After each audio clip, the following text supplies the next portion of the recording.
সব মিলিয়ে 4টে ছবি আসছে, তার মধ্যে রক্তবীজ 2 একটা। দর্শকরা রক্তবীজ 2 সবার আগে দেখবে, কোন কারণে দেখবে?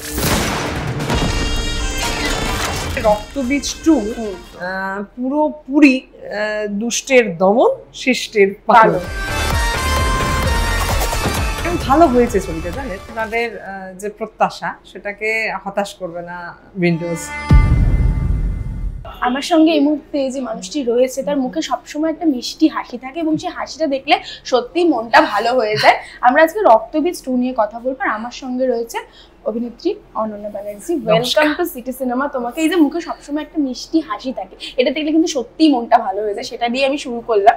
এবং রক্তবীজ 2 তে তোমার যে ক্যারেক্টারটা, মানে একদম ছোটাছুটি সবকিছু, একদম মারামারি সবকিছু আছে, তো চরিত্রটা কতটা পছন্দের, প্রথমে যেটা জিজ্ঞাসা করার আমার। ছবিটা জানো, এর আগে আমি একটা জিতে একটা সিরিয়াল করতাম, মিত্তির বাড়ি, সেখানেও আমি পুলিশ অফিসারের রোলটাই প্লে করতাম। তারপরে প্রধান, সেখানেও আইপিএস অফিসার। সুতরাং সব মিলিয়ে আমার মনে হয়েছে যে এই বোধহয় পরিচালকদের আমার এই পুলিশ টুলিশ র এই ধরনের এই বিষয়টা পছন্দ করেন, তাই রক্তবীজ 2। এবং যে কথা স্পন্দিতা তোমাকে বলবো তোমার মাধ্যমে, তোমার চ্যানেলে সকলকে, জানেন 2012 সালে আমার প্রণব মুখার্জির সঙ্গে দেখা হওয়ার সুযোগ হয়েছিল। এবং দিল্লিতে গিয়ে রাষ্ট্রপতি ভবন দেখা 4 ঘন্টা সময় ধরে, এবং ওনার যে আত্মসহায়ক মুখার্জিদা, তিনি সব ঘুরিয়ে দেখিয়েছিলেন। তাই যখন উইন্ডোজে বিশেষ করে শিবুদার সঙ্গে, নন্দিতাদির সঙ্গে এই রাষ্ট্রপতি সুরক্ষা নিয়ে ছবির কথা হলো, সামহাও আমার একটা রিলেট করতে পারলাম, মনে হলো যে এটা তো আমি করেছি। এবং তখন তো জানতাম না যে কিভাবে প্রোটেকশনের বিষয়টা দেখা হয়, ভালো লাগলো। এবং তারপরে বললো দেশ সুরক্ষা, দেশের জন্য একটা ছবি, এটা একটা ভালো লাগার একটা বিষয়।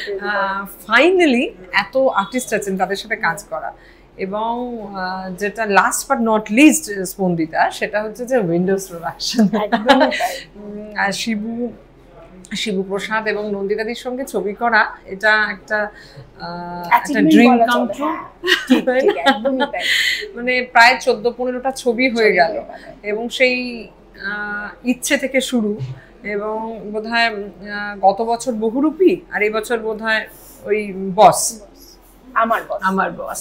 সুতরাং এতগুলো ছবি, সব ছবিগুলোই তো অত্যন্ত ভালো কন্টেন্ট, ভালো বার্তা বহন করে প্রত্যেকটা ছবি, এবং অত্যন্ত দেখবে পজিটিভ, একটা গঠনমূলক, একটা খুব মানে একটা হলের শেষে গান আছে, নাচ আছে, সব আছে, কিন্তু একটা সমাজের একটা একটা বার্তা সবসময় দিচ্ছে উইন্ডোজ। হ্যাঁ, সেই জায়গা থেকে ওদের সঙ্গে কাজ করার একটা বাড়তি আগ্রহ ছিল আর কি। তারপর সেটা 2-2 4 হয়ে গেছে। একদমই তাই। এবং এই যে তোমার চরিত্রটা একদম ছোটাছুটি করে, একদম মানে কি বলবো, একদম এত সুন্দর বিষয়টা। তো এই যে তুমি একটু আগে যেটা বললে যে এই চরিত্র, মানে তুমি আগেও এই ধরনের চরিত্র করেছো, তোমার কি মনে হয় যে এই চরিত্রগুলো তোমার সাথে বেশি শুট করে? এইটা তোমার কি মনে হয়? স্পন্দিতা সেটা বোধহয় করে, সেই জন্য ওই ধরনের ছবির একটু বেশি অফার এসেছে। মানে যেখানে দৌড়াদৌড়ি বা যেখানে ক্রাইম হচ্ছে, সেখানে গিয়ে তুমি কিছু টরছো, মানে আচ্ছা, ওই ধরনের প্রশাসনকে তুমি রিপ্রেজেন্ট করছো, এরকম ধরনের ক্যারেক্টার বোধহয় পোট্রে করি। এটা পরিচালক কুল, তারা মনে করেন তাই চরিত্রটা তুমি করলে সবকিছু ঠিকঠাক হবে, একদম এই বিষয়টা একদমই তাই। তবে রক্তবীজ 2 তে একেবারেই কাউন্সিলর বা জনপ্রতিনিধি অনন্যা ব্যানার্জি করেছে এমনটা নয়। সেখানে আমি একটি র এজেন্ট, এবং দেশ সুরক্ষায় এবং রাষ্ট্রপতি সুরক্ষায় তারা কাজ করছে, এটাই ছিল। মানে আমি জনপ্রতিনিধি হিসেবে বাড়তি সুযোগ পেয়েছি এমন কিন্তু নয়, পুরোটাই একেবারেই র এজেন্ট। এবং শিবুদা আর নন্দিতাদির সাথে কাজ করতে গেলে একটা হোমওয়ার্ক করে কাজ করতে হয়, এই যে বিষয়টা, এটা তোমাকে কতখানি করতে হয়েছে? টু মাচ হোমওয়ার্ক, কিচ্ছু সম্ভবই নয় হোমওয়ার্ক ছাড়া। এবার এই হোমওয়ার্কটা কিন্তু বেশ মানে ছাত্রী জীবনে শেষ হয়ে গেছে স্পন্দিতা। আবার উইন্ডোজ করতে এসে হোমওয়ার্ক করতে হচ্ছে। যদিও আমার প্রত্যেক দিনের রাজনীতিতে আমি হাউসে কি বলবো তার একটা হোমওয়ার্ক থাকে। তুমি হোমওয়ার্ক করে তারপরে সেটা নিয়ে কথা বলো কি?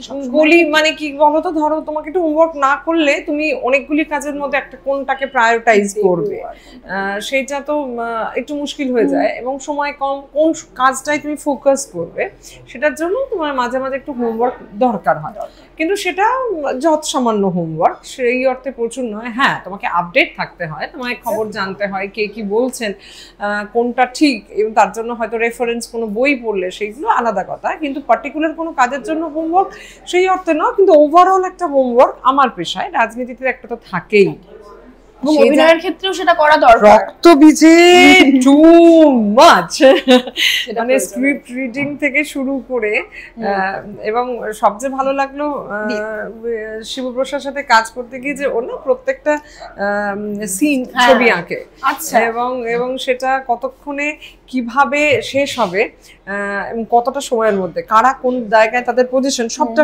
ছবির মধ্যে থাকে। তাই জন্য সুবিধা যেমন হয় সেরকম তোমাকে যখন প্রোডাকশন হাউস পরিচালক নিজে হোমওয়ার্ক করছেন তখন তুমি চাপের সেই বিষয়টা, সুতরাং তুমি চাও অথবা না চাও করতে হবে।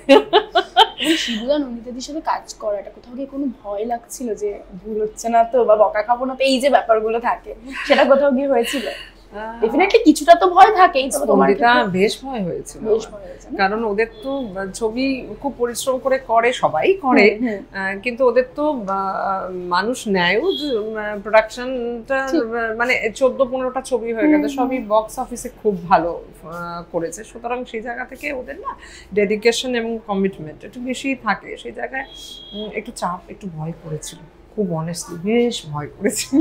যেটা সাহসী চরিত্র, ছোটাছুটি সবকিছু, তুমি বাস্তব জীবনে কি খুব মানে কি বলবো কথা বলতে ভালোবাসো, এটা তো এক নম্বর, হয় না একটা টমবয় একটা ব্যাপার থাকে অনেকের মধ্যে, অনেকে খুব শান্ত ঘরোয়া, তুমি কোনটা? এটা কিন্তু আমাকে একটু কষ্ট করেই করতে হয়েছে, বেসিক্যালি আমি কিন্তু এরকম নয়, স্পন্দিতা যেমন খুব লম্বা চুল সেরকম আমারও বেশ লম্বা চুল, আমি এটা ঘরোয়া, কিন্তু সেক্ষেত্রে আমাকে রক্তবীজ 2-তে এবং বা অন্যান্য জায়গায়ও নিজেকে অনেকটা ইম্প্রোভাইজ করতে হয়, কারণ বেসিক্যালি আমি খুব দৌড়াদৌড়ি, মারামারি, বন্দুক তো এসবের সঙ্গে পারি না, দূরেই থাকি বলতে পারা যায়, তাই না? একদমই তাই, সেখান থেকে এরকম চরিত্রগুলো করতে গেলে কিছুটা অ্যাডাপ্ট করতে হয়েছে, স্বাভাবিক সেটা।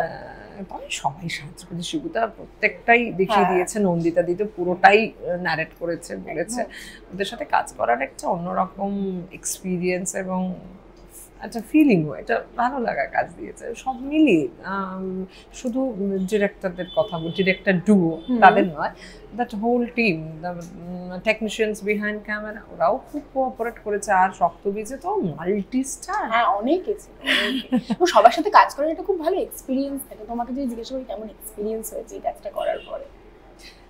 কি হয় জানো, যেমন অঙ্কুশের সাথে আমি স্ক্রিন শেয়ার করেছি, সেরকম আবির চট্টোপাধ্যায়ের সঙ্গে করেইছি, কারণ ওর টিমেই আমি তো, সুতরাং সেক্ষেত্রে তো সিনগুলো ওরকম অনেকটাই হয়েছে। তবে ভিক্টর ব্যানার্জির সঙ্গে, সীমা বিশ্বাসের সঙ্গে তো যেহেতু শেয়ার করেছি, সেরকম আবির চট্টোপাধ্যায়ের সঙ্গে করেইছি, কারণ ওর টিমেই আমি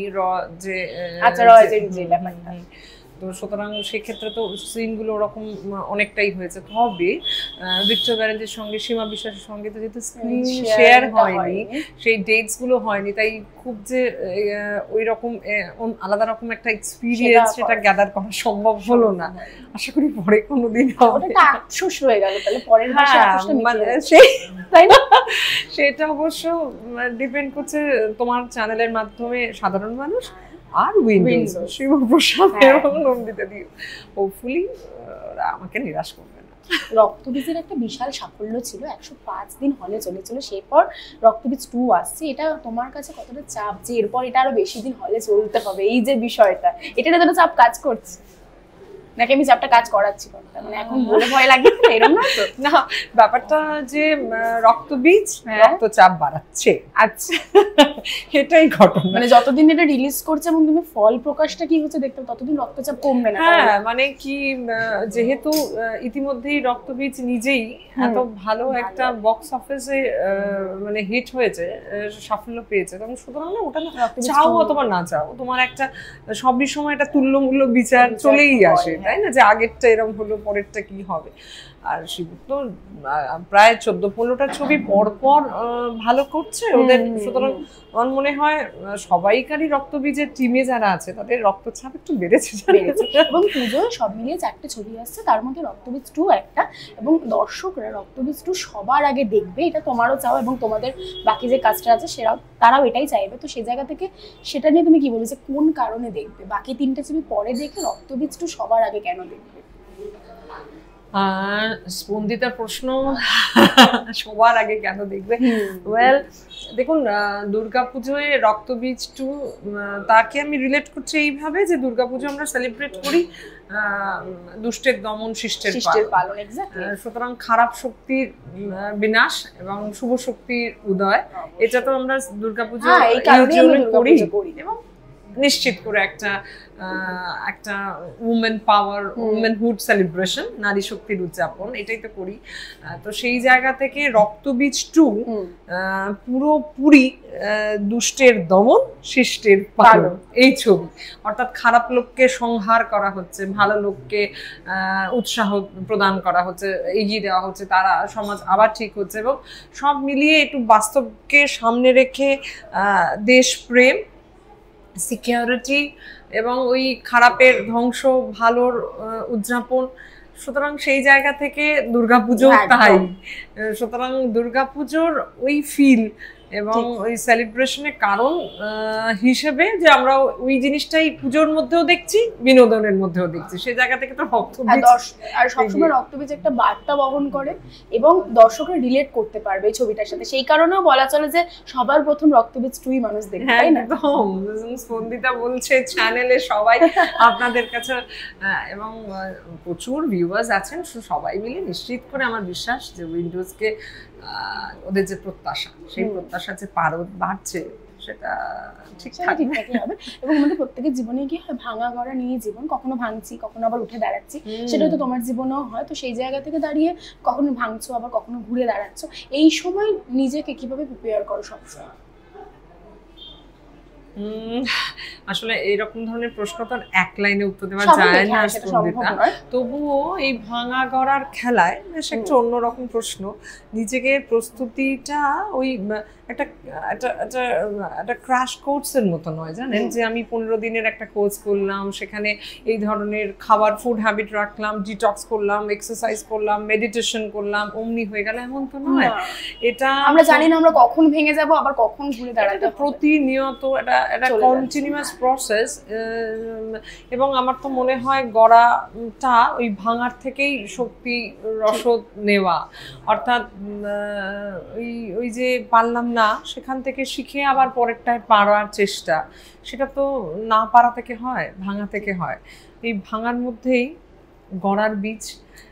সুতরাং ওটা না ওইভাবে হবে না যে একটা কোর্স করে ফেললাম, ওটা না প্রতিদিনের জীবন, ওঠা পড়া না হওয়া থেকে থেকে অভিজ্ঞতা এবং ওই প্ল্যান এবং পড়া, মানসিক শক্তি এবং শারীরিক শক্তি কোথাও দুটোই তো একটা জায়গায় এনে সাফল্য আসে।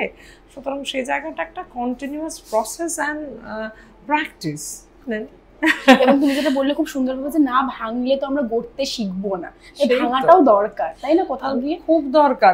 আমার দরকার কিনা আমি জানি না, কিন্তু আমার নিজের জীবনে না হওয়া, ছড়িয়ে যাওয়া, অসফল হওয়া, সেগুলি তো বেশি, এবং আমার মনে হয় সকলেরই, আমার তো তার মধ্যে বেশি। সুতরাং ওই থেকেই ওই পড়ে যাওয়া, হোঁচট খাওয়া, তার থেকেই আমার উঠে দাঁড়ানো, এটা না হলে তো উঠে দাঁড়াতাম না। সামনে পুজোর সময়টা কিভাবে কাটানোর প্ল্যানিং, বছরটা পড়েছে অন্তত স্পন্দিতা? অন্য সময় তো পুজো মানে ওপেনিং, পুজো প্যান্ডেল হপিং, আমার আবার প্রচুর উদ্বোধন থাকে। আমার এলাকায় প্রায় যাদবপুর জুড়ে 62-63টা পুজো, সুতরাং পুজো আমার কাছে বেশ একটু অন্যরকম। কিন্তু এবছর রক্তবীজ 2, সুতরাং এই চাপটা একটু নিতে হবে। চাপ মানে একটু প্রমোশন, সবার সাথে কথা বলা, সেটা চাপ চাপ না, সেটা একটু সময় বার করার চাপ, এমনি তো ভালো লাগে। ভালোই লাগে।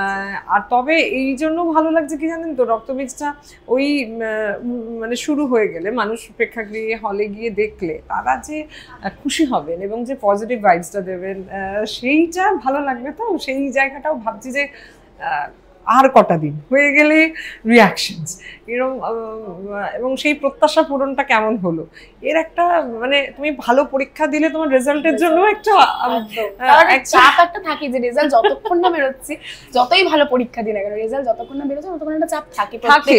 কিন্তু ওই ভালো পরীক্ষাটা দিলে সম্ভাবনাটাও থাকে, হ্যাঁ মানে রেজাল্টটা ভালো হবে সেই একটা প্রত্যাশাও তো থাকে। তখন না মনে হয় যে রেজাল্ট তাড়াতাড়ি হয়ে যাক, সেটা একটা মনে হয় যে তাড়াতাড়ি দিনগুলো বেরিয়ে যাক এবং বেশ ছবিটা দর্শক ভালোবাসুক, কেমন হচ্ছে একটা অন্তত মূল্যায়ন হোক, এটা একটা হয়। শেষ করবো তার আগে একটা প্রশ্ন, যে রাজনীতির ময়দানে যখন কথা বলা হয় তখন কোনো সময় কোনো কাট থাকে না, টানা বলতে হয় এবং সেখানে অনেক সময় অনেক ভুল কথাও মুখ ফসকে বেরিয়ে যায়, আবার অনেক কথা বলা হয় না, না বলা থেকে যায়। কিন্তু সিনেমার ক্ষেত্রে সেটা হয় না। তো সিনেমার ক্ষেত্রে কাট হয়, আবার নতুন করে বলার একটা জায়গা থাকে, রাজনীতির ক্ষেত্রে সেটা থাকে না। সেটা কতখানি চাপ তোমার কাছে মনে হয়? বাস্তব জীবনের এই সমস্যাটা তো রয়েছে এবং রাজনীতির ক্ষেত্রে তো বেশ ব্যাপক ভাবে রয়েছে। এরকম হয় বক্তব্য রাখার সময় তো স্থান কাল পাত্র বিবেচনা করেই করতে হয় যে তুমি কাদের, তোমার অডিয়েন্স কারা, তারা তুমি কি একটা স্কুলে সেমিনারে কথা বলছো নাকি একটা অন্য কোনো ভাবে কলোনিতে কোনো একটি কিছু দিচ্ছ, অথবা বস্ত্র বিতরণ করলে কিংবা কম্বল বিতরণ করলে, এই ধরনের কোন কাদের হয়ে বলছি, মানে মানুষজন কারা, পরিবেশ এবং বিষয়টা কি সেটার উপর তো নির্ভর করে। সে জায়গায় এরকম তো হয়ই, মনে হয় যে এটা একটা সাময়িক উত্তেজনায় বলে ফেললাম, এটা যদি ঘুরিয়ে নেওয়া যেত, কিন্তু এখন মুখের কথা আর ফিরিয়ে নেওয়ার কোনো চান্স নেই। এবং এরকম মনে হয়েছে যে সেটা বলে এলাম না, এটা বললে ভালো হতো, হাততালি হতো, এটা তো এই প্রভোকেশনটা তো থাকেই যে মানুষ অ্যাপ্রিসিয়েট করেন ভালো বললে। সুতরাং এটাও মনে হয় যে বেশ এই কথাটা তো এটা খুব প্রাসঙ্গিক, সুতরাং এটা আমার প্রফেশনে নয়, সবেতেই আছে বোধহয়। আজকে ইন্টারভিউ করতে গিয়েও পরে মনে হবে এই প্রশ্নটা, এই উত্তরটা, এখানে কোনো কাট নেই, কিন্তু এখানেও যেটা হচ্ছে একদম যা সরাসরি হচ্ছে, মানে যা বলে দিচ্ছ এটাই স্ক্রিপ্টেড কিছুই নয়, থাকলে সেটার একটা সুবিধা অ্যাডভান্টেজ তো থাকেই, এটা ক্ষেত্রে পুরোটা ডিসঅ্যাডভান্টেজ। একদমই তাই। শেষ করব, রক্তবীজ 2 আসছে, দর্শকদের একটু বলে দাও। রক্তবীজ নিয়ে বেশ বললাম, এবং রক্তবীজ স্পন্দিতার কথা অনুযায়ী কেন সব ছবিগুলোর আগে দেখবে সেই বিষয়েও কিছুটা কথা আমরা বলেছি। তাই কেন না প্রশ্নে গিয়ে একটা অ্যাপিল থাকলো যে দুর্গাপুজোয় যেমন আপনারা আনন্দ করবেন, ঠাকুর দেখবেন, মণ্ডপে দেখবেন, কত শিল্পীর কাজ দেখবেন, সেখানে এখানেও যারা কাজ করেছেন অর্থাৎ ক্যামেরার সামনে এবং পিছনে, তাদের সকলের কাজ কেমন হলো, এবং এই যারা সিনেমা জগতের সঙ্গে যুক্ত তাদের উৎসাহ দিতে, বাংলা সিনেমা চলচ্চিত্র জগৎটাকে মানে এই ফোরামটাকে বাঁচিয়ে রাখতে, এই ফোরামের সঙ্গে সকলে যারা যুক্ত রয়েছেন, তার মধ্যে মিডিয়া আছে, দর্শক আছেন, যারা আছেন ক্যামেরার পিছনে যারা আছেন, অর্থাৎ বিশেষ করে ক্যামেরার পিছনে বলে আমি টেকনিশিয়ানদের কথা বলতে বোঝাতে চাইলাম, ক্যামেরায় যিনি আছেন তাদের সবাই তো এই পেশার সঙ্গে যুক্ত, এই ছবিকে ঘিরেই সকলের একটা বৃত্ত। সুতরাং এই বৃত্ত কে উৎসাহ দেওয়া, তাদেরকে একটু বাঁচিয়ে রাখার বিষয়টাই হচ্ছে যে আমরা হলে গিয়ে যত বেশি ছবিটা দেখব, সেই জন্য একটু দেখবেন আনন্দের সঙ্গে সঙ্গে, এটা তো আনন্দ একটা অ্যাডিশনই করবে। সুতরাং ভালো হয়েছে ছবিটা, জানেন, সব মিলিয়ে আপনাদের যে প্রত্যাশা সেটাকে হতাশ করবে না উইন্ডোজ, সবাই মিলে দেখবেন। এবং আমার তো ওই ক্যালেন্ডার গোনার মতন, বুঝেছেন, কবে আমার মনে হচ্ছে রিলিজ কত তাড়াতাড়ি হবে, সেরকম একটা প্রতীক্ষায় রইলাম। খুব ভালো থাকবেন, পুজো সবার খুব ভালো কাটবে। টলিউডের latest update, gossip and entertainment পেতে সাবস্ক্রাইব করুন শুধুমাত্র সিটি সিনেমা, আর ফলো করুন সিটি সিনেমার Instagram, Facebook, Twitter and ShareChat page.